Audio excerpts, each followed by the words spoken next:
ada musuh bersama pada waktu itu. Soeharto. Ya, Soeharto, ya. Dan itulah yang menyebabkan saya kira siapapun, termasuk saya, tidak pernah menduga secepat itu kemudian terjadi perubahan politik di Indonesia. Soeharto langsung mundur dan sebagainya. Dari 6 agenda ya reformasi itu yang tuntas dijalankan itu adalah misalnya pencabutan dui fungsi ABRI, kemudian amandemen Undang-Undang Dasar serta otonomi daerah. Itu yang lainnya bisa katakan tidak tersentuh, bahkan lebih mundur. Mungkin mengadili almarhum itu kan tidak mungkin. Tetapi setidak-tidaknya selemah-lemah iman adalah mencegah agar dia dipahlawankan, itu menjadi penting. Di antara berbagai tantangan-tantangan yang ada di negeri ini, apakah proyek penulisan sejarah ulang Republik Indonesia ini menjadi sesuatu yang urgent? Saya kira lebih urgent kita menangani anak-anak yang kena racun di MBG itu. Ya.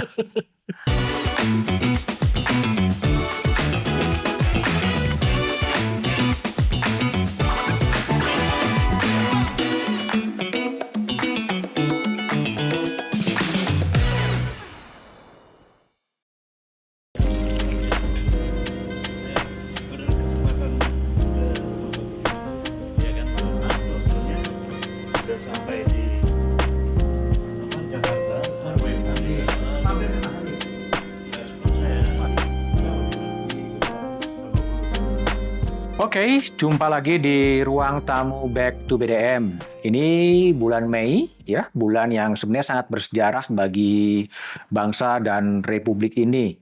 27 tahun yang lalu, tepatnya 21 Mei 1998, gerakan mahasiswa yang disebut dengan Gerakan Reformasi sukses untuk menumbangkan rezim Orde Baru, dan Presiden Soeharto kemudian menyatakan berhenti sebagai presiden di 21 Mei 1998.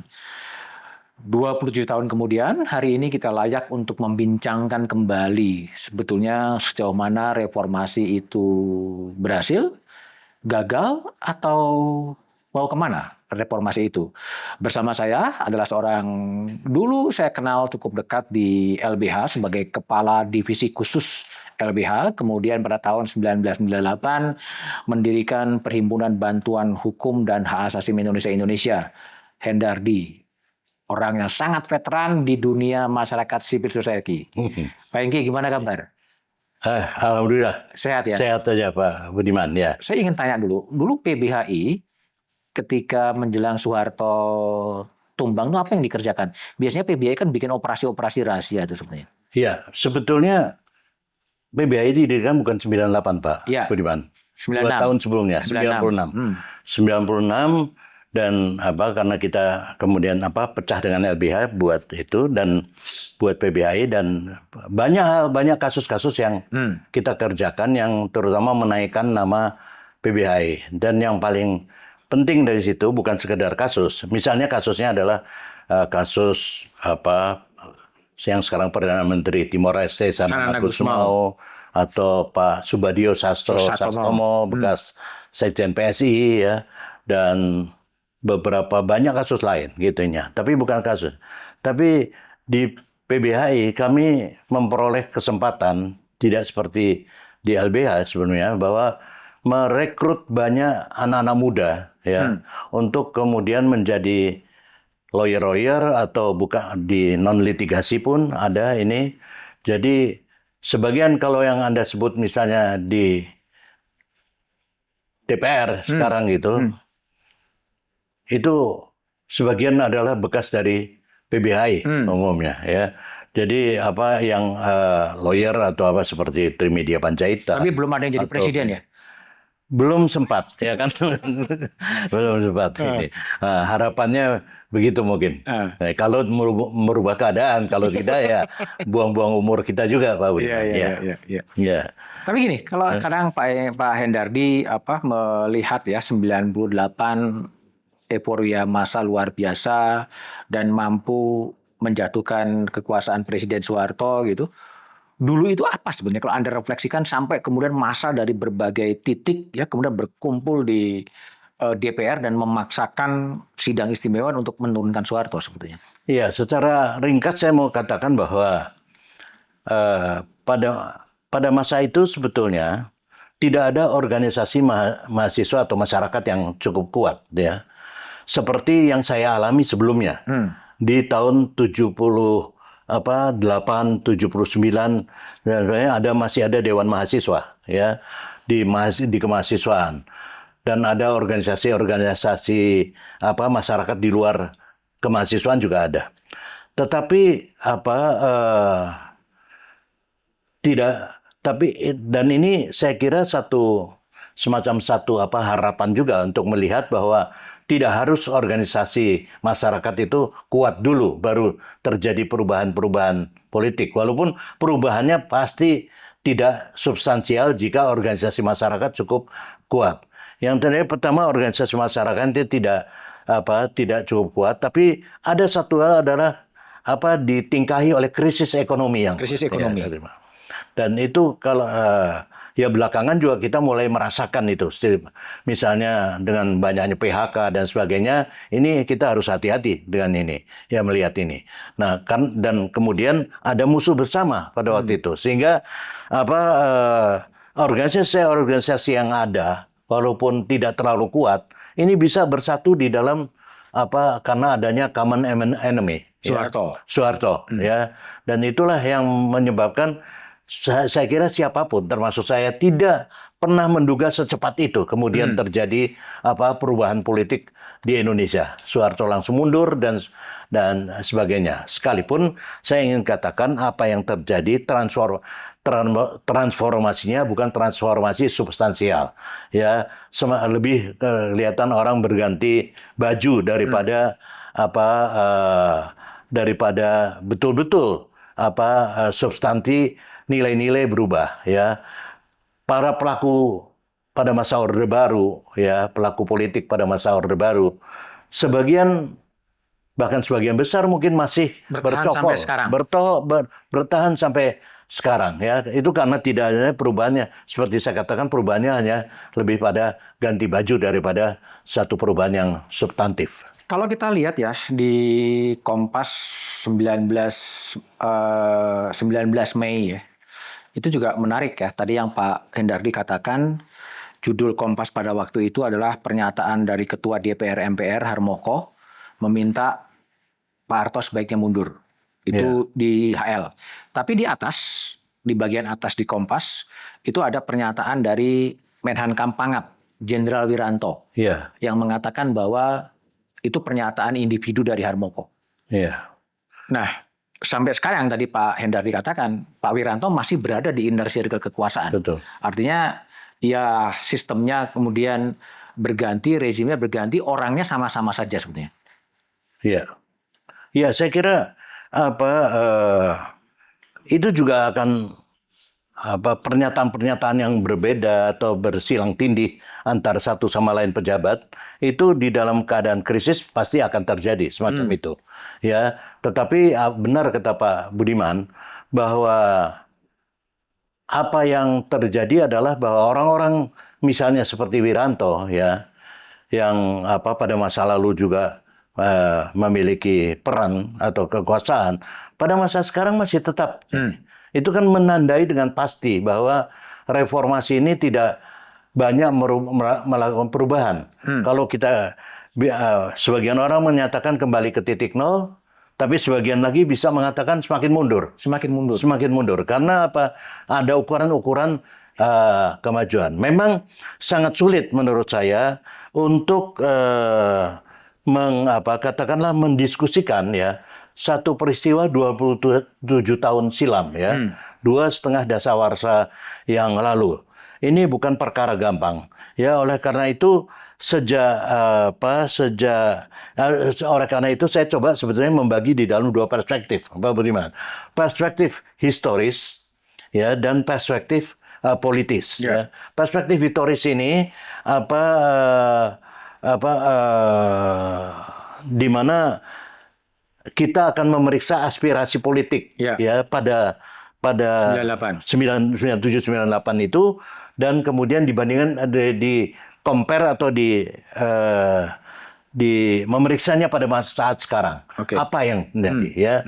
Kan dulu ada 6 tuntutan itu. 6 tuntutan reformasi. Penegakan supremasi hukum, kemudian pemberantasan KKN, pengadilan mantan Presiden Soeharto, amandemen Undang-Undang Dasar 45, kemudian pencabutan duit fungsi ABRI, dan pemberian otonomi daerah seluas-luasnya. Itu 6-nya. Nah, secara politis saya kira itu yang saya kuasai hukum dan dan keamanan. Jadi ini suatu bidang yang yang saya kira yang mungkin lebih saya kuasai ya daripada aspek yang lain, dan sebagai salah satu saya kira variabel memotret kondisi reformasi yang sudah 27 tahun. Jadi dari dua aspek itu, aspek historis dan dari aspek historis, Pak Endardi. Yang pertama kan amandemen konstitusi. Tuntutan pada waktu itu adalah amandemen konstitusi. Betul. Dan kemudian konstitusi telah diubah diubah bahkan 4 tahap dari 99 sampai kemudian disahkan 2002.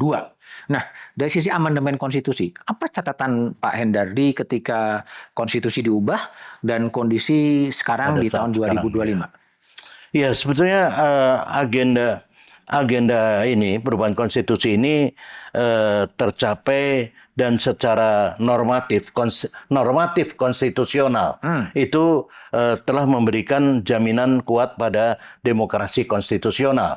Ya, sistem demokrasi diakui, tapi tetap dengan pengutamaan hukum, khususnya memastikan jaminan perlindungan hak asasi manusia bagi kelompok minoritas.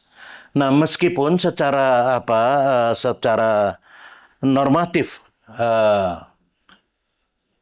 deretan pasal-pasal dalam konstitusi itu sangat menjanjikan, namun nyatanya hari-hari ini saya kira pasal-pasal tersebut tidak sepenuhnya mampu mendelivery keadilan, ya, tidak mampu menjadi perisai kebebasan di dalam berpendapat dan berekspresi dan seterusnya. Karena jaminan-jaminan konstitusional ini dibonsai dengan berbagai undang-undang atau peraturan-peraturan turunannya, ya, yang justru mengingkari jaminan demokrasi itu sendiri, ya, dan penegakan hukum.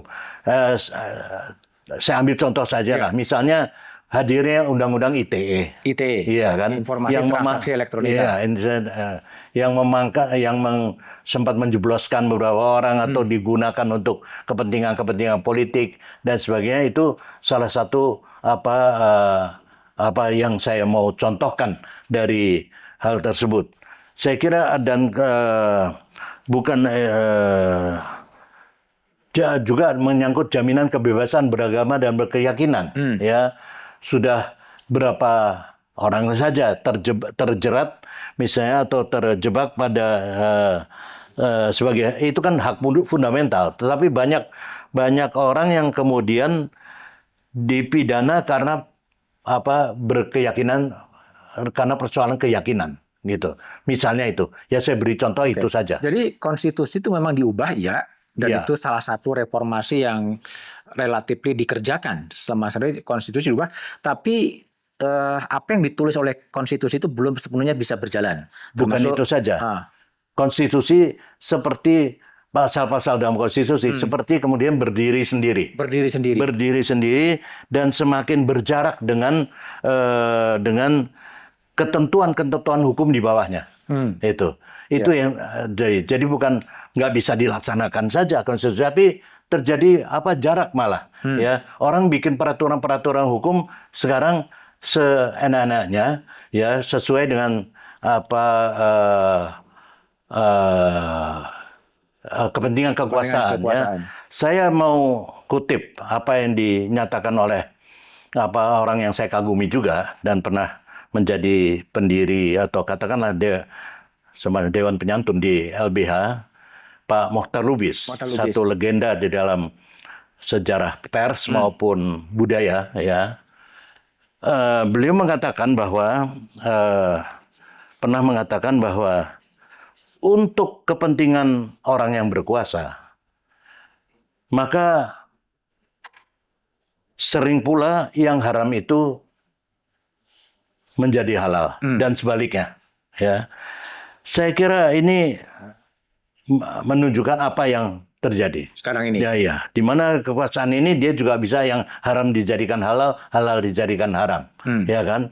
Bahkan apa ya kita lihatlah seperti Mahkamah Konstitusi dan sebagainya bisa diatur-atur sedemikian rupa untuk kepentingan kekuasaan. Artinya kekuasaan bisa, apa yang kekuasaan mau dia akan bisa mewujudkannya, termasuk ngakali konstitusi, ngakali hukum gitu. Saya kira apa yang dinyatakan Mokhtar Rubis itu adalah kondisi pada saat ini. Tapi sebaliknya, kan dia bilang juga sebaliknya. Bisa juga yang haram menjadi halal apabila kekuasaan itu menghendaki dan kekuasaan itu mengandung pada maksudnya berpijak pada etika Pancasila dan juga pada kepentingan konstitusi yang sebenarnya. Dulu kan Pak Hendari pada saat berada di LBHI dan juga di PBHI kan sering berteriak bahwa ini negara kekuasaan. Pada era dulu, 96, 97, 98 kan selalu mendelegitimasi Orde Baru sebagai negara kekuasaan. Apakah sekarang juga kemudian reformasi, kemudian ada konstitusi. Nah, posisi sekarang, apakah kemudian juga ini menjadi negara kekuasaan lagi sebetulnya? Ya, saya kira begini, kalau saya katakan tadi, beberapa dari sisi historis yang saya sampaikan tadi, memang sebagian itu sudah dari 6 agenda ya reformasi itu yang tuntas dijalankan itu adalah misalnya pencabutan dui fungsi ABRI. Tuntas di dalam pengertian belum tentu tidak ada PR-nya, ada PR-nya. Dui fungsi ABRI, kemudian amandemen Undang-Undang Dasar serta otonomi daerah. Itu yang lainnya bisa katakan tidak tersentuh bahkan lebih mundur. Oke, cepat kita masuk ke satu, Pak Enggi. Dui fungsi ABRI. Itu kan pada era Orde Baru dulu kan dituntut untuk dicabut. Dui fungsi ABRI.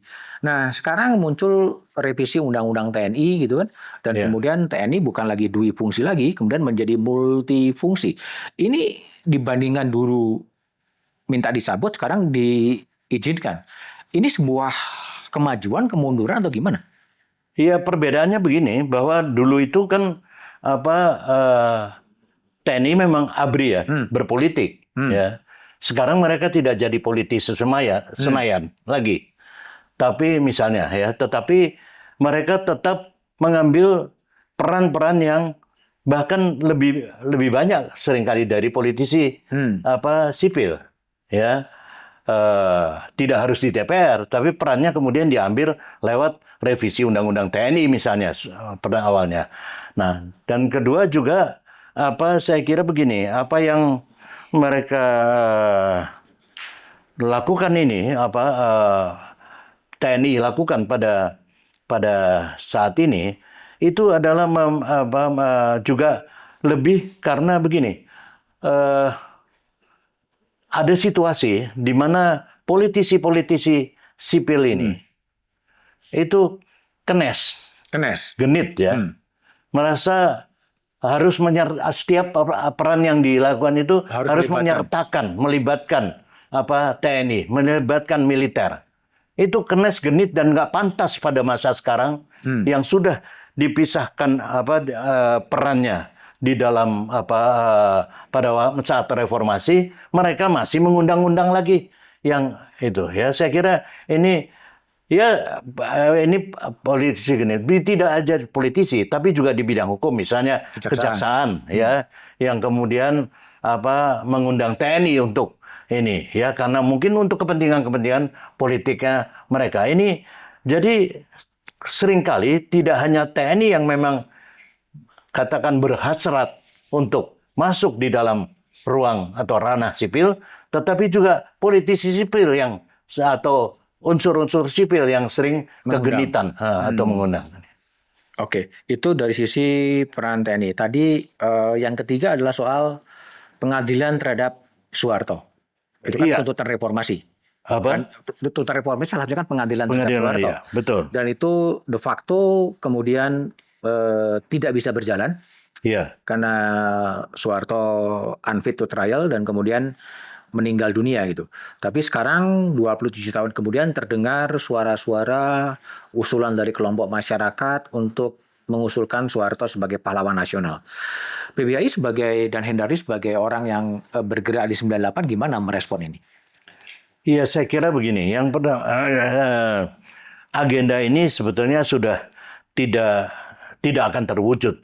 Maksudnya agenda untuk pengadilan mantan Presiden itu pasti Soeharto ya, karena Jenderal Soeharto juga sudah meninggal dunia ya. Tapi arus balik ini justru semakin menguat seperti yang Pak Budiman katakan tadi, bahwa kemudian untuk memberikan Presiden Soeharto gelar pahlawan ya. Dan ini saya kira bukan kali ini saja, hampir setiap periode ya itu ada aja usulan agar Soeharto diberi gelar pahlawan nasional. Pahlawan ya. Nah, cerita saya kira tentang otorianisme Orde Baru ini tidak lagi didengar sebenarnya oleh generasi saat ini. Itu sulitnya ya. Dan situasi justru narasi-narasi Soeharto yang mendominasi, kebesaran Soeharto yang mendominasi, glorifikasi terhadap Soeharto ini yang mendominasi ya. Tetapi saya melihat ini bukan lagi satu agenda menarik gitu Bagi ya. Anda? Bagi saya. Kenapa nggak menarik? Ya, karena kecuali ini karena ini hanya menjadi sebetulnya sejarah di dalam buku-buku anti mainstream ya. Dia yang juga tidak dominan ya membentuk pengetahuan generasi sekarang gitu. Jadi apa yang bisa kita lakukan sekarang setidaknya adalah selemah-lemah iman kita itu adalah mencegah pemberian gelar pahlawan ini ya, pahlawan ini, karena ketika gelar pahlawan itu diberikan gitu, itu pemujaan atas pemujaan atau glorifikasi atas peran Soeharto dan akan semakin menguat ya, akan semakin menguat meskipun sesungguhnya tidak selalu benar gitu ini ya. Kalau keberatan yang paling hakiki dari Pak Hendardi soal usulan Soeharto sebagai pahlawan nasional sebetulnya apa? Ya, saya kan pelaku sejarah juga ya. Sejak mahasiswa saya ketua Dewan Mahasiswa terakhir di ITB. Dikala itu 78 tahun 79-80. Ya, itu kita menikmati betul bagaimana perilaku Soeharto, otoritarianisme Soeharto ya. Kita mengalami betul, dan kemudian saya kira persoalannya adalah ini tidak ada satu sejarah yang benar yang bisa menuliskan tentang, walaupun itu pendek sebenarnya waktu itu. Tidak terlalu waktu yang jauh seperti peristiwa 65 ataupun apa. Ini kan peristiwa pendek aja, tapi tidak ada sejarah yang mencukupi bagi anak-anak muda di kita. Nah, memang ya perkembangan zaman juga mempengaruhi hal itu. Saya kira ya kita tidak saya kira otoritarianisme Soeharto ya, dengan dalam segala bidangnya itu menjadi satu pelajaran berharga buat kita yang saya kira tidak perlu diulang kembali ya. Dan karena itu saya bilang mungkin mengadili almarhum itu kan tidak mungkin. Tetapi setidak-tidaknya selemah-lemah iman adalah mencegah agar dia dipahlawankan itu menjadi penting. Oke. Ada satu sisi, ada kelompok masyarakat yang mengusulkan Soeharto sebagai pahlawan nasional. Pada sisi yang lain, pemerintahan baru dipimpin oleh Pak Prabowo dan Menteri Kebudayaan Fadlizon kemudian merancang ingin menulis ulang sejarah nasional dengan melibatkan begitu banyak sejarawan-sejarawan dan juga muncul resistensi dari masyarakat sipil. Ada kekhawatiran bahwa sejarah itu kemudian akan ditafsirkan secara berbeda. Nah, kalau Pak Hendardi melihat ada satu sisi adalah ingin mengusulkan Pak Harto sebagai pahlawan nasional, tapi pada sisi yang lain akan bikin penulisan sejarah ulang. Penulisan sejarah ulang yang kita juga belum tahu, katanya 17 Agustus 2025 akan ada penafsiran sejarah, akan ada buku sejarah yang baru. Bagaimana kalau Pak Hendardi melihat ada sejarah baru soal Republik ini sebetulnya? Iya, saya kira sejarah baru yang mau ditulis itu, apalagi oleh orang seperti Fadlizon yang kita kenal sejak dan kawan-kawan, ya, dan di dalam pemerintahan Prabowo yang juga kita jelas kita mengetahui sangat lekat dengan pemerintahan Soeharto pada saat itu, ya, kepentingannya. Saya kira ini bagian dari upaya untuk membenarkan agar Soeharto nantinya bisa memperoleh gelar pahlawan itu, ya, gelar pahlawan itu. Jadi dan sejarah itu kan ditulis oleh kaum pemenang, ya, oleh kaum pemenang, dan mereka sekarang sedang menang, ya, tetapi juga dan kalau pada masa lalu ditanya kenapa kita tidak menulis sejarah pada masa lalu, bukan tidak dicoba, ada juga pihak yang mencoba menuliskan sejarah yang benar. Tapi kondisi politiknya adalah pada saat-saat yang lalu itu seperti yang saya jelaskan di awal, bahwa transformasi politik itu tidak terjadi secara substantif. Ya, apa yang terjadi adalah perubahan ganti baju, sehingga pasti reaksi ataupun usaha-usaha menangkal itu lebih besar daripada masa sekarang. Masa sekarang ini dianggap masanya untuk menuliskan sejarah versi mereka. Walaupun itu pasti akan selemah-lemah iman lagi akan kita tolak. Yang begitu. Gini, di antara berbagai tantangan-tantangan yang ada di negeri ini, ya, kemiskinan yang masih besar, ada problem daya beli yang melemah, ya, ada tantangan geopolitik yang belum selesai. Apakah proyek penulisan sejarah ulang Republik Indonesia ini menjadi sesuatu yang urgent? Saya kira lebih urgent kita menangani anak-anak yang kena racun di MBG itu. Ya. Itu daripada ngurusin hal-hal yang sejarah ulang, di mana kita tahu sejarah ulang itu ditulis oleh pemenang, ya, dan mereka jadi buat saya sama sekali tidak urgen.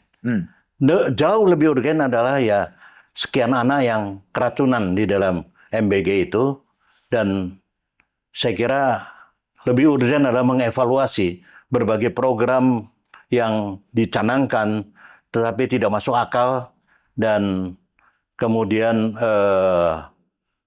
tidak masuk akal dan hanya sebenarnya untuk kepentingan pencitraan daripada rezim. Oke, kalaulah kemudian proyek penulisan buku sejarah ini kemudian selesai, itu kan sejarah versi dari pemerintah.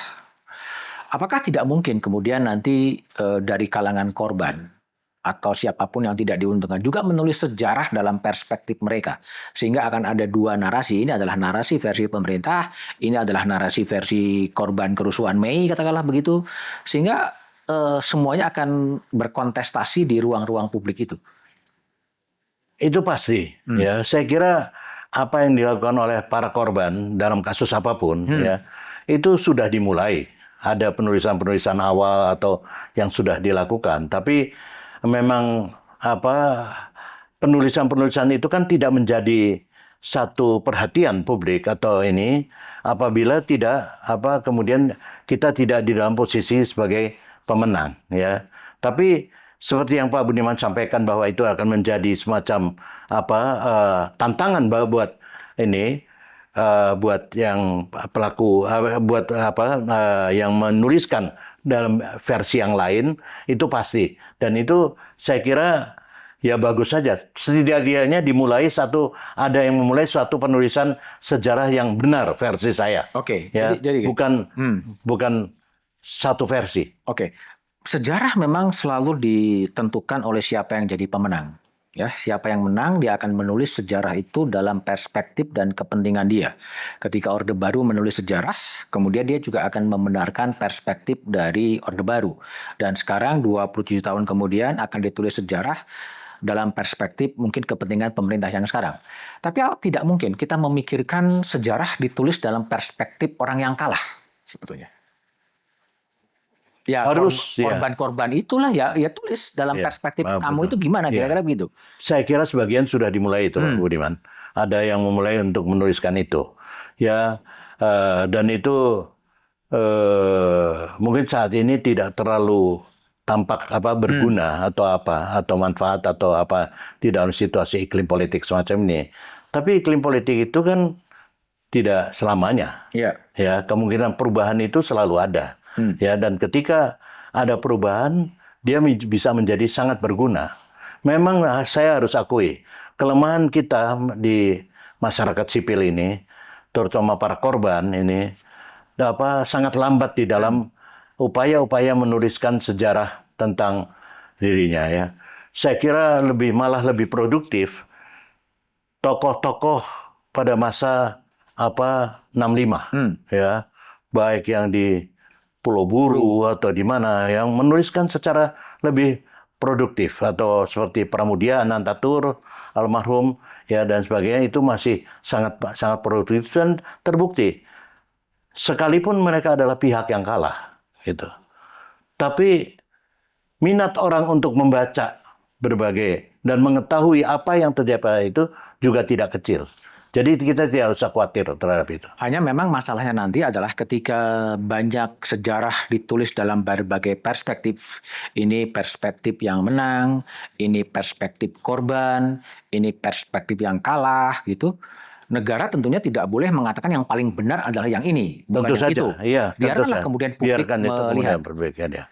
Tapi kalau tidak bisa menggunakan instrumen-instrumen seperti pada masa Orde Baru untuk kemudian melarang ya penerbitan berbagai tulisan-tulisan tentang hal itu. Seperti contohnya, saya menulis waktu itu, saya melakukan investigasi di Aceh ketika peristiwa gerakan Aceh Merdeka pada tahun itu tahun-tahun sebelum tahun 89-an.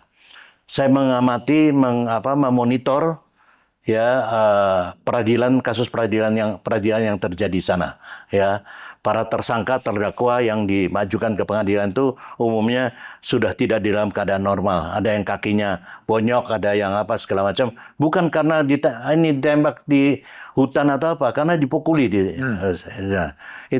Nah, ketika itu saya menuliskan itu dan saya komparasi dengan, dibantu oleh Mas Mulyana, komparasi dengan KUHAP pada saat itu, karena undang-undang subversi juga masih berlaku ya dengan KUHAP ininya. Tapi buku itu saya kira kemudian bukan buku semacam buku lah tentang ini beberapa orang yang diadili dan kemudian apa yang terjadi di persidangan, di ini latar belakangnya dan sebagainya, hanya data sebetulnya. Dilarang oleh Kejaksaan Agung. Itu saya kira satu-satunya buku dari LBH yang kemudian dilarang oleh Kejaksaan. Itu saya ingat pada tahun mungkin 1992 keluar larangan dari buku itu, ya, tentang peradilan gerakan Aceh Merdeka. Ini jadi hal-hal itu tidak patut terjadi lagi. Mungkin makanya saya katakan kekuasaan ini berganti baju. Tapi juga cara-cara mereka juga semakin, narasi dan cara-cara mereka juga sudah semakin canggih, ya, untuk melakukan pencitraan terhadap dirinya. Tapi pada dasarnya mereka melakukan otoritarianisme sama Cuma caranya saja dirubah menurut saya. Oke, jadi kalau kembali ke penulisan sejarah yang menurut silakan. Ya. Menurut Pak Endardi tidak terlalu penting karena masih banyak isu-isu lain yang perlu ditangani. Kalaulah proyek itu kemudian jadi, artinya negara juga tidak boleh mengatakan bahwa sejarah inilah yang paling benar. Sejarah yang disusun oleh kekuasaan. Ya. Sejarah-sejarah yang lain yang disusun oleh dalam perspektif korban atau dalam perspektif yang kalah atau tim independen yang menulis sejarah itu memperoleh tempat yang sama. Tidak boleh negara mengklaim bahwa inilah yang paling benar. Saya setuju Pak Budiman. Itu mesti punya posisi yang sama mereka ya. Tapi yang saya bukan tidak setuju penulisan sejarah. Yang tidak saya setuju adalah penulisan sejarah oleh rezim yang sekarang. Tentu saja itu versi pemenang. Dan mereka memang menjadi pemenang politik pada saat ini.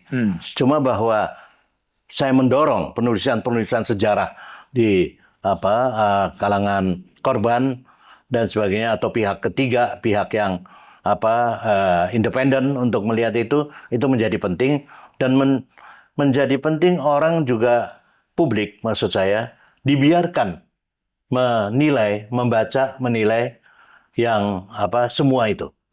Tidak dibatasi begitu. Ya sekalipun secara ini mereka bisa saja menuliskan sejarah versi mereka dan kemudian menyebarluaskan secara ini untuk memberikan pengaruh ya. Tapi itu juga bukan berarti bahwa sejarah yang ditulis oleh korban itu tidak penting, sangat penting menurut saya. Tapi kalau boleh Pak Endardi membaca atau punya intuisi politik, ada apa sih di balik untuk menulis sejarah Indonesia ini? Ya saya kira ini kan banyak sejarah masa lalu ya yang sebetulnya kan sangat ditutup-tutupi. Nah, ini kenapa bisa ditutupi? Ya karena saya kira memang problem substansi tadi bahwa tidak ada perubahan yang substansial sehingga mereka memungkinkan untuk itu.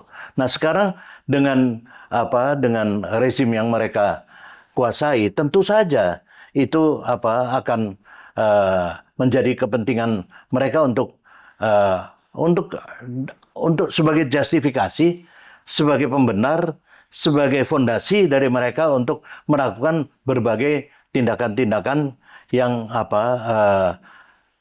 sebenarnya pada dasarnya otoritarianisme tapi bentuk ininya beda saja. Ya. Misalnya seperti yang tadi katakan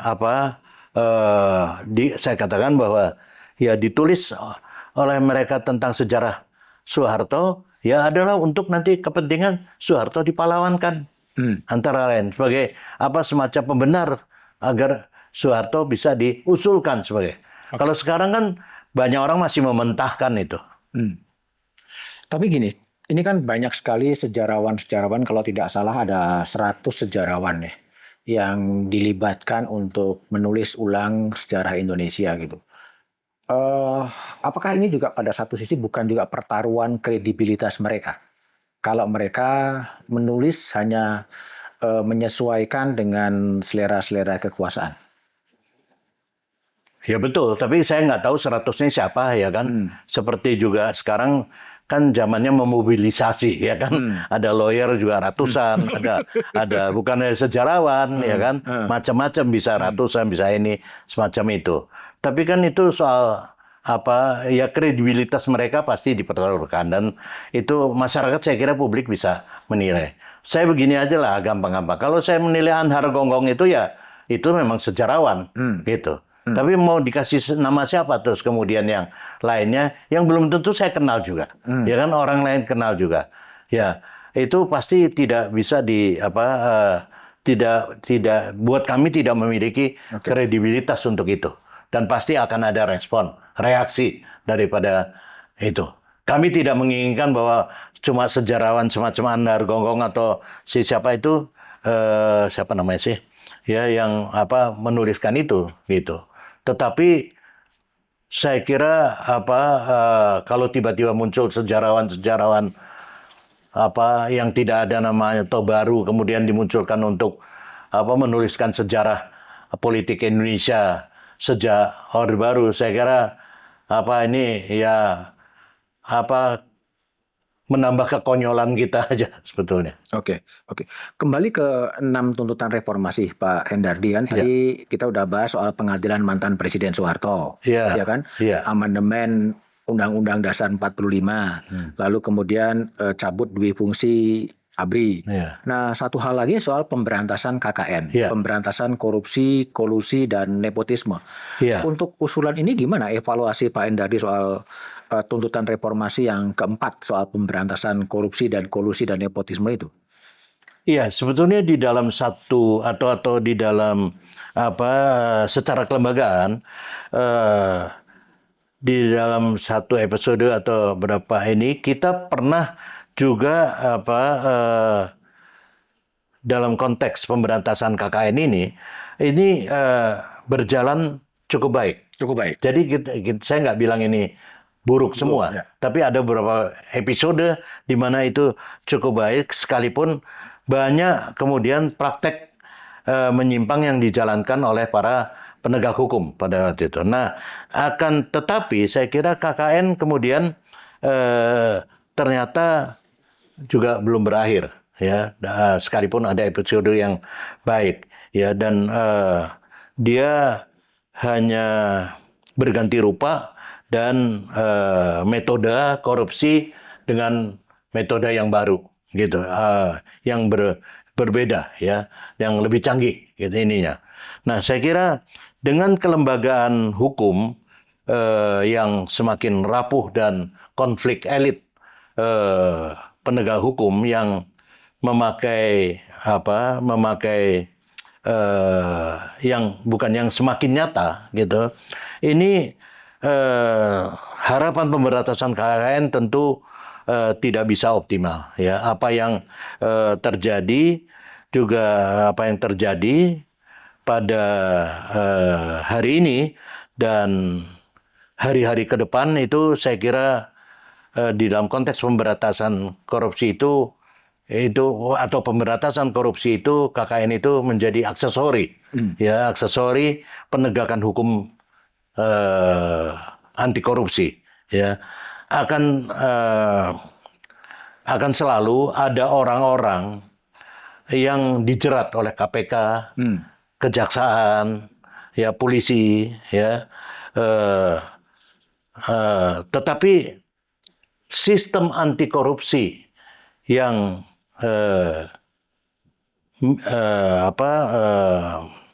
sistem anti korupsinya tetap sulit terwujud, ya, tetap terwujud. Kalau penangkapan itu kan show penangkapan dan sebagainya itu selalu akan ada. Nanti televisinya Pak Budiman yang dulu juga bisa berhenti kalau nggak ada show itu, ya kan. Nah, hal ini karena sebetulnya karena ketegangan elit dan tarikan kepentingan di tingkat elit yang semakin saling mengunci satu sama lain. Ini mengakibatkan saya kira tidak adanya kemajuan di dalam itu dan sistemnya sulit diberantas. Itu konflik elit yang menghambat proses pemberantasan. Saya kira korupsi. antara lain itu. Antara lain salah satunya. Tapi itu kalau kita berbicara soal korupsi, KKN itu kan ada korupsi, ada kolusi, dan ada nepotisme. Nepotisme ini nggak banyak kita sorot, ya. Sebetulnya padahal banyak sekali yang kemudian sanak saudara, kerabat gitu kan berada dalam struktur pemerintahan lah kira-kira. Seperti ada menteri yang kemudian anaknya menjadi utusan khusus dan lain-lain sebagainya gitu. Itu gimana sebetulnya Pak Endar dilihat itu? Ya, sebenarnya bukan tidak ada suara tentang itu, tapi saya setuju pada Pak Budiman itu masih kecil lah suara tentang itu, ya. Padahal itu persoalan yang penting dan mestinya disorot lebih dalam, ya, karena ya itu saya kira ini juga semacam turunan daripada pergantian kekuasaan di masa lalu yang tidak bisa merubah ini secara substantif. Orang-orang lama masih berkuasa, masih bercokol dari rezim ke rezim, dan akhirnya juga dia berkepentingan untuk turunan-turunannya juga masuk ke dalam itu. Jadi yang nggak punya apa yang rugi memang yang nggak punya turunan mungkin. Tetapi ya ini jadi kemudian dia masuk ke situ ya. Dan ini menjadi kemudiannya hal-hal yang dimahfumkan, dimaklumkan oleh banyak masyarakat ya. Tapi saya bukan orang yang gampang pesimis untuk itu. Kalau gampang pesimis saya udah berhenti dari dulu. Maksud saya hal-hal ini bisa saja terjadi dan boleh dikatakan makin memperlihatkan keburukan daripada reformasi atau ketidakberhasilan dari reformasi. Tapi saya kira tetap akan ada ya perlawanan terhadap hal semacam ini ya. Dan sekarang kan juga sekalipun kekuasaan cukup dominan, tetapi melalui berbagai media, apakah media mainstream atau media sosial, hal-hal ini sudah mulai diungkap juga. Dan saya kira ini satu hal yang bagus ya, bahwa memang ini belum menjadi perhatian seperti persoalan korupsi atau kolusi ya, tapi ini bukan sudah semakin menjadi perhatian, dan mungkin ini bisa menjadi isu yang ditawarkan juga ke terutama organisasi-organisasi anti korupsi. Oke, kalau tadi hal yang lain adalah soal otonomi daerah seluas-luasnya, itu kan juga agenda reformasi ya, menuntut itu. Gimana Pak Hendardi mengevaluasi salah satu agenda reformasi soal otonomi daerah yang seluas-luasnya, terjadi desentralisasi di bawah gitu? Iya, secara normatif sebenarnya jaminan otonomi itu sangat kuat di dalam Undang-Undang Dasar 45 hasil amandemen ya. Misal khususnya pasal 18, 18B dan seterusnya. Ini saking otonomnya gitu. Bahkan pada 15 tahun 1,5 dasawarsa setelah reformasi itu kita mengalami bencana ekologis dan bencana ekologis luar biasa akibat perizinan khususnya di dalam bidang pertambangan dan perkebunan ya, yang tidak terkontrol dan minim tanggung jawab. Nah, distribusi sumber daya alam ini terjadi, tapi bukan untuk rakyat ya, tetapi untuk mereka yang dekat dengan kekuasaan.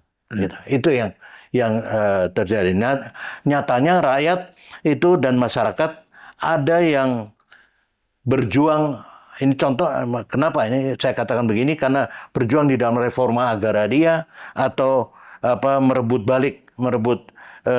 hak mereka di atas reforma agraria dan hak-hak masyarakat adat. Itu masih terlihat hingga 27 tahun reformasi itu masih kita dengar terus gitu ininya. Nah, pada isu ini memang dilematis menurut saya. Pembelajaran otonomi daerah memang saat ini bisa dikatakan telah mendorong pemerintah dan pusat menarik sebagian kewenangannya dan sebelumnya terkonsentrasi dan kembali sebelumnya terdesentralisasi dan kemudian kembali terjadi resentralisasi. Ya, khususnya soal perizinan yang berhubungan dengan sumber daya alam. Ya, jadi saya kira itu yang terjadi pada otonomi daerah. Jadi ada otonomi daerah secara normatif memang bagus, tapi faktanya kan memang banyak terjadi kebablasan dari kepala-kepala daerah untuk memberikan izin terhadap pengelolaan sumber daya alam yang berdampak kepada hancurnya lingkungan, Ya, hancurnya yang luar biasa. yang Ya. luar biasa. Tapi kemudian sekarang mulai muncul gagasan yang juga mulai dilemparkan agar kembali agar sistem pemilihan kepala daerah tidak lagi oleh rakyat, tapi oleh DPRD. Nah, gimana? Karena asumsinya adalah pilkada itu langsung itu mahal, ya tidak terbayangkan semuanya pakai dengan uang, sehingga kemudian pemerintah perlu memikirkan, udah kalau gitu kembalikan lagi ke DPRD. Ya kalau dipikirkan boleh aja, tapi saya kira undang-undang pilkada udah ditolak kan? Dulu. Nah. Dan kemudian saya kira begini, itu ya memang perlu dikaji ulang. Persoalannya kan sulitnya begini, ini seperti apa ya? Apa bolak-balik ke situ? Kita menghendaki DPRD yang memilih misalnya. DPRD untuk jadi anggota DPRD dia harus adu duit, gitu. Ya rakyat lagi yang dikorbankan. Ya jadi saya kira kalau kita saya terus terang tidak mendalami bidang ini, tetapi saya kira memang harus dicari formulasi di mana rakyat itu betul-betul bisa memilih dan sumber utamanya terutama korupsi ya, kolusi di situ untuk membeli wakil rakyat dan sebagainya itu tidak terjadi karena sekalipun kita diwakili oleh DPR, kalau DPR-nya hasil korupsi dan hasil KKN ya untuk apa gitu kemudian rakyatnya juga langsung rakyat juga begitu bisa juga mereka kemudian main uang seperti yang sekarang terjadi. Ini memang satu saya kira mesti dipikirkan oleh ahli-ahli di bidang ini. Oke, Pak Endardi, kalau pernyataan atau penilaian subjektif Pak Endardi gitu, reformasi ini sukses atau gagal? Gini, jika mengacu pada aspek historis yang kita bicarakan barusan, itu agenda aspek historis agenda reformasi itu saya kira capaian umum hari ini sesuatu saya kira maka dapat diringkas ya bahwa reformasi ini sejatinya belum berhasil mengubah sesuatu yang ideal ya tetapi berhasil mengganti aktor dengan perilaku politik yang sama meskipun dengan cara-cara yang berbeda. Itu yang saya kira terjadi. Jadi belum begini dan suasana kebatinan dari apa yang dirasakan banyak pihak itu saya kira dalam situasi hari ini itu tidaklah semakin baik. Tidaklah semakin baik. Tidak semakin baik. Tidak menjadi semakin baik ya. Khususnya pada aspek-aspek yang paling fundamental, kebebasan sipil, supremasi hukum, keadilan distribusi kekayaan dan seterusnya. Nah, tetapi rezim hari ini itu juga semakin piawai di dalam menyajikan narasi ya dan program yang sangat populis dan mampu menyihir rakyat. Nah, itu yang terjadi pada saat ini secara historis. Oke, kalau kemudian ada penilaian bahwa reformasi ya seperti yang Pak Endardi katakan, apa yang harus dikerjakan oleh komponen masyarakat sipil terhadap agenda yang sudah berjalan sampai sekarang? Ya, kita harus akui kondisi objektifnya ya, bahwa masyarakat sipil seperti saya katakan tadi juga tidak semakin kuat. Tidak semakin kuat. Ya, tetapi segi optimismenya saya katakan tadi kan itu kalau sekedar merubah itu tidak harus ada contoh tahun 98, tidak harus bahwa organisasi masyarakat itu harus kuat dulu. Begitu, itu enggak gitu. Jadi hati-hati ini pemerintah. Ya ketika kondisi ekonomi melemah itu bisa lain persoalan. Krisis ekonomi terjadi bisa lain persoalan. Nah, apa yang dilakukan oleh masyarakat sipil saya kira adalah tentu saja tetap memperkuat basis-basis di masyarakat ya, sekalipun saya kira belakangan juga muncul, walaupun ini masih menjadi pertanyaan kita tentang organisasi-organisasi kemahasiswaan yang mulai bergairah kembali, terutama sebelum Idul Fitri saya kira ya, tapi sekarang belum sepi lagi. Saya juga nggak tahu, mungkin ini berproses. Dulu ketika peristiwa 98 saya ingat ya, Pak Budiman sama-sama saya terus juga kan di lingkungan yang sama gitu. Pak Budiman di media, saya di LBH atau PBHI ketika itu kita lihat kan bahwa memang juga naik turun betul ini. Tapi keinginan mahasiswa atau kelompok-kelompok masyarakat lain untuk mengorganisasi diri dan katakanlah melawan hal-hal yang tidak dikehendaki itu juga berjalan. Dan sekarang saya kira lebih kompleks ya, karena misalnya kita lihat organisasi buruh ya, sekalipun mereka diakomodasi oleh presiden pada saat May Day, tetapi juga ada kelompok lain yang juga tidak sepakat dengan itu dan sebagainya ya. Jadi saya kira ini masih berproses. Memang saya tidak bisa mengatakan bahwa ini berpengharapan yang mencukupi, tetapi saya kira setidaknya ada upaya-upaya dari masyarakat sipil. Walaupun kalau Pak Budiman tanya apakah tidak lelah, saya kira masyarakat sipil lelah dengan proses politik ya yang terjadi selama ini, letih. Tapi letih kan bukan berarti berhenti gitu. Ini, apakah kemudian masyarakat ini masih bisa berharap kepada partai politik? Ya, ini sumber masalah juga partai politik ya, sumber masalah. Ya, sangat sulit berharap pada partai politik ya kondisinya saat ini. Tetapi partai politik sendiri kan adalah prasyarat demokrasi, ya, syarat demokrasi. Adanya partai politik, berjalannya partai politik dan sebagainya. Itu juga menjadi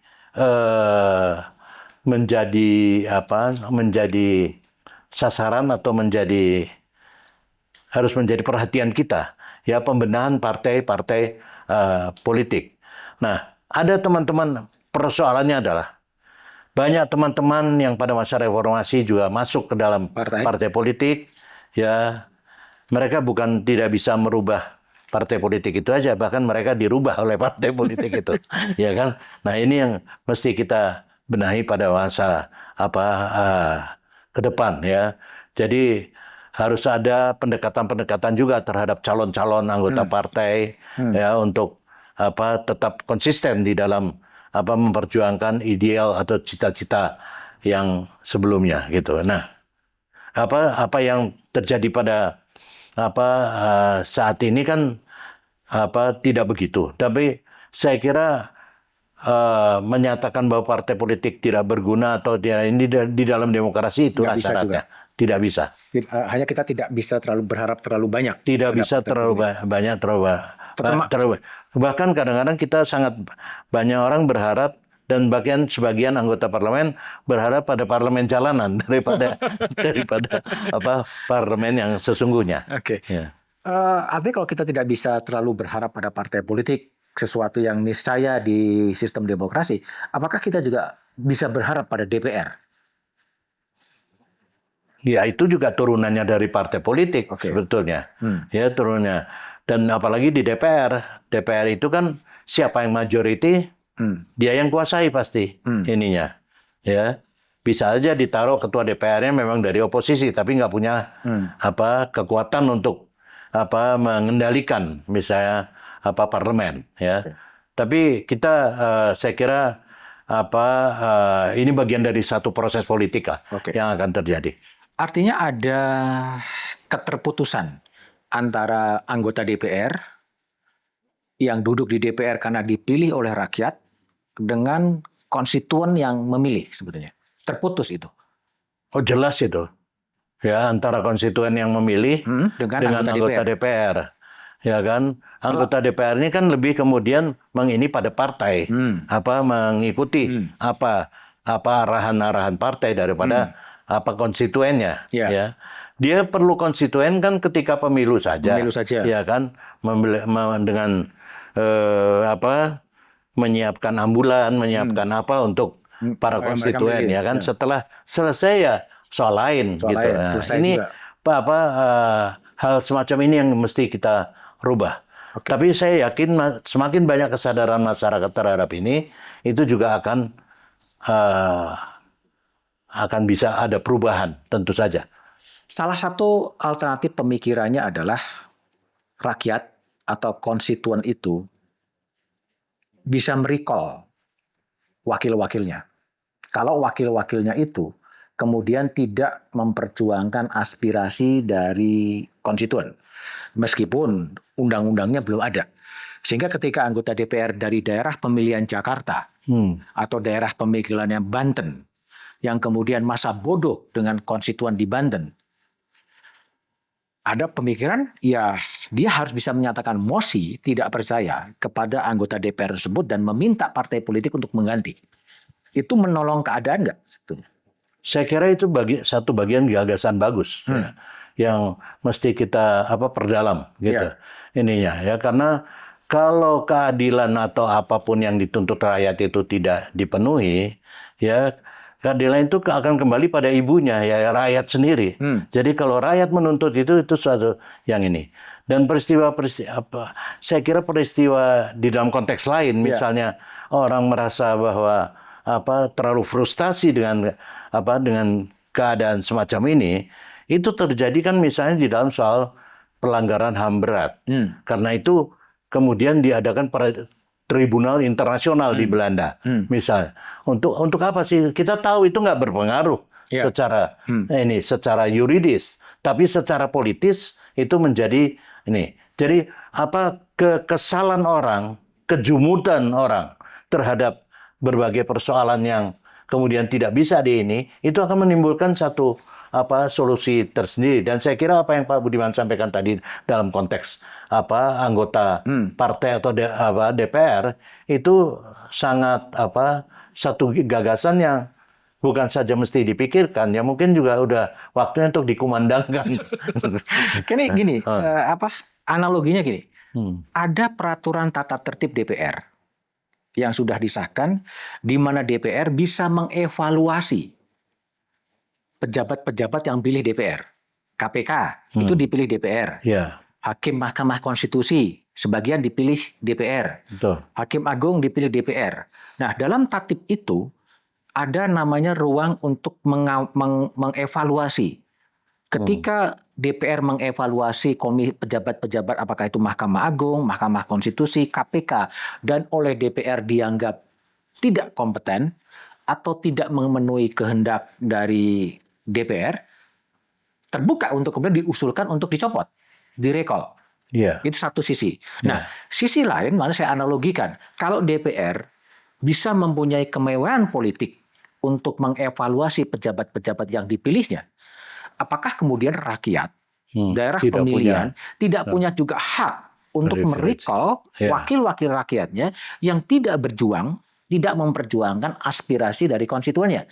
Nah, agar terjadi keterhubungan, bukan hanya konstituen itu hanya dipilih 5 tahun sekali, setelah itu ya selesai gitu. Nah, itu yang mencoba untuk menghubungkan antara tatip DPR dan bagaimana ada hak rakyat, hak konstituen untuk merecall atau memprotes wakil-wakilnya tidak bekerja untuk kepentingan rakyat gitu. Ya saya kira itu gagasan yang sangat menarik, karena pada dasarnya itu lebih kuat bahwa mereka itu kan membujuk-bujuk rakyat untuk dipilih. Ya kan? Membujuk-bujuk rakyat, membayar rakyat kadang-kadang yang ini untuk dipilih. Ya rakyatlah yang paling berhak untuk ini mereka, ya. Kalau DPR punya privilege semacam itu, rakyat harusnya lebih punya privilege atau hak untuk merecall atau mengevaluasi para wakilnya. Itu mekanisme itu memang sejauh ini nggak pernah ada. Makanya orang rakyat ini hanya dipergunakan ketika pemilu, pilkada atau apa itu baru rakyat dipakai, ya kan? Ini saya kira kesadaran ini ya untuk menyatakan bahwa, jangan pakai rakyat aja dong kalau untuk apa sekedar pemilu atau apa pilkada dan ini, tapi apa dengarkan suara mereka itu saya kira mekanisme semacam itu menjadi penting. Di samping ya tentu bukan ini aja. Bisa kita pikirkan mekanisme-mekanisme lain di mana keterhubungan rakyat dengan wakilnya itu bisa dijalin. Gitu. Ya, karena kan banyak sekali undang-undang yang diputuskan oleh mungkin hanya 5 orang yang mutusin. Ya, anggota DPR yang lain pun nggak tahu nggak gitu. tahu, ya. Apalagi rakyat gitu loh. Betul. Nah, agar terjadi interkoneksi antara rakyat dan wakil rakyat, kan memang harus dibuat sistem bahwa rakyat ya bisa menyatakan mosi tidak percaya terhadap anggota DPR A. Karena anggota DPR A ini kemudian tidak memperjuangkan aspirasi politik dari warga di daerah pemilihan dia. Kan itu harus dibuat, meskipun itu kembali lagi kepada DPR apakah mau membuat aturan seperti itu. Betul. Nah, ini kan sebenarnya menjadi buah si malakama sebenarnya Pak Inggit. Ya, nggak ada sesuatu yang tidak mungkin, tapi tidak ada juga sesuatu yang mungkin tanpa didesakan. Ya, apa tanpa didorong ya. Saya kira ya kalau harus merobohkan pagar DPR kita robohkan. Ya kan, maksudnya untuk mendesakkan kepentingan-kepentingan yang berkaitan dengan kepentingan rakyat. Gitu. Ini jadi memang seringkali ya memang sulit kalau kita hanya wacana atau omong-omong tentang ini. Ya memang itu harus dipraktekkan dengan mendesakkan hal-hal semacam itu kepada pihak-pihak yang memang harus menjalani ini. Oke. Terakhir Pak Endardi, sebagai pelaku sejarah 98 reformasi gitu, melihat perkembangan negeri ini 27 tahun sejak reformasi gimana? Apakah ini sesuai yang diidolakan, yang diidamkan oleh sejumlah aktivis pada tahun 1998, atau ini sudah berpindah jalur? Dan kenapa kemudian itu bisa terjadi sebenarnya? Kalau saya sih secara umum saya ini menyedihkan sekali sebetulnya ya. Seperti saya katakan tadi, untuk mengatakan ini lebih mundur juga sulit, tapi mengatakan ini tidak maju sudah pasti. Gitu dari itu. Jadi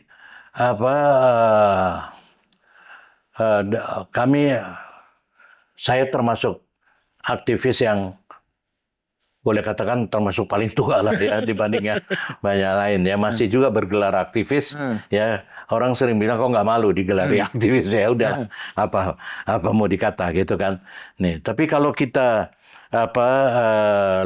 lihat peragaan praksis demokrasi dan hukum dalam 5 tahun terakhir saja, dalam 5 tahun terakhir ini menggambarkan kebijakan yang sebetulnya kebijakan-kebijakan yang tidak berpihak pada rakyat. Ya, pada aspek demokrasi, ya kita lihat secara umum Pak Budiman, dalam aspek demokrasi, periode kedua kepemimpinan Jokowi, ya, menyajikan penguatan vetokrasi sebenarnya. Vetokrasi itu adalah, saya pernah tulis ini juga di Harian Kompas ya, di sebagian besar legislasi dan regulasi yang berhubungan dengan kepentingan rakyat banyak. Ya, aspirasi kolektif rakyat itu bisa diveto oleh hanya sekelompok orang. Seperti juga proses di DPR tadi. Satu pembuatan undang-undang bisa pada itu amanat rakyat ya. Bisa diinikan oleh 4-5 orang mungkin. Dan itu jadi gitu ininya. Jadi vetokrasi adalah satu kemampuan dari kelompok kepentingan ya untuk memblokir tindakan kolektif warga, dan itu ya yang menurut saya terjadi. Dan juga disrupsi legislasi ya yang dihasilkan pada periode kedua Jokowi sampai saat ini, terutama ini menunjukkan rakyat itu bukanlah variabel di dalam pengambilan keputusan politik ya, dan politik kenegaraan maksud saya. Nah, berbagai kita bisa tunjuk lah berbagai contoh ya, revisi undang-undang minerba misalnya ya, revisi mineral dan batu bara ya, dan kemudian terbitnya undang-undang cipta kerja ya, yang dilengkapi dengan legislasi darurat dalam bentuk Perpu. Kemudian perpajakan, Perpu penanganan COVID-19, peraturan pengadaan tanah untuk kepentingan umum dan lain-lain ya, undang-undang IKN misalnya, dan turunannya. Ini veto kandidasi Pilpres, juga veto kandidasi Pilpres melalui instrumen hukum, dan terakhir ini adalah undang-undang pilkada yang sempat kembali bisa dihalau oleh rakyat. Jadi bukan tidak ada yang bisa dihalau, ada juga gitu. Jadi saya kira semuanya menggambarkan bagaimana demokrasi itu telah berganti dengan vetokrasi.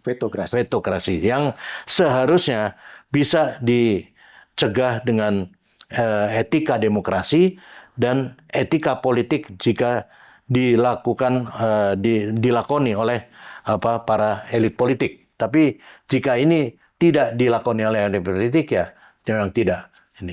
Dan kita tidak lihat ada etika politik yang Yang terakhir kan yang agak ironi Pak Endardi, RUU BUMN, Badan Usaha Milik Negara, menggunakan uang negara, tetapi pengurus dan pengelolanya bukan penyelenggara negara. Bukan penyelenggara negara. Agak simpelnya agak tidak logis gitu loh. Tapi itu keputusan politik DPR dan pemerintah. Ya, seperti saya katakan, hal itu kan bisa terjadi karena vetokrasi tadi. Ya, segelintir orang bisa memveto berbagai ini yang dianggap dianggap normal atau dianggap ini menjadi tidak normal. Ya motarubi sebenarnya, yang haram bisa halal, yang halal bisa haram. Ya kan untuk tergantung selera kekuasaan. Untuk kekuasaan. Itu ininya. Tapi gimana Pak Endardi masih tetap optimis dengan negara ini? Harus selalu optimis ya, karena kita tinggal juga di negara ini. Kalau nggak kemarin kita udah pindah-pindah nih. Ada lagi pesan yang mau disampaikan Pak Endardi dari era reformasi ini? Saya kira enggak, itu aja Pak Budiman yang ini saya sampaikan, tapi bahwa saya nggak ingin menyampaikan satu pesan pesimisme terhadap siapapun, ya kan, walaupun kondisinya begini, ya kan, kondisinya tidak lebih baik daripada masa-masa sebelumnya saya hidup juga di sini di berbagai sejarah pergolakan atau Indonesia ya, pergolakan politik Indonesia, tetapi ya ini negeri kita, jadi kita harus tetap optimis untuk mendorong itu ke arah perubahan yang lebih baik.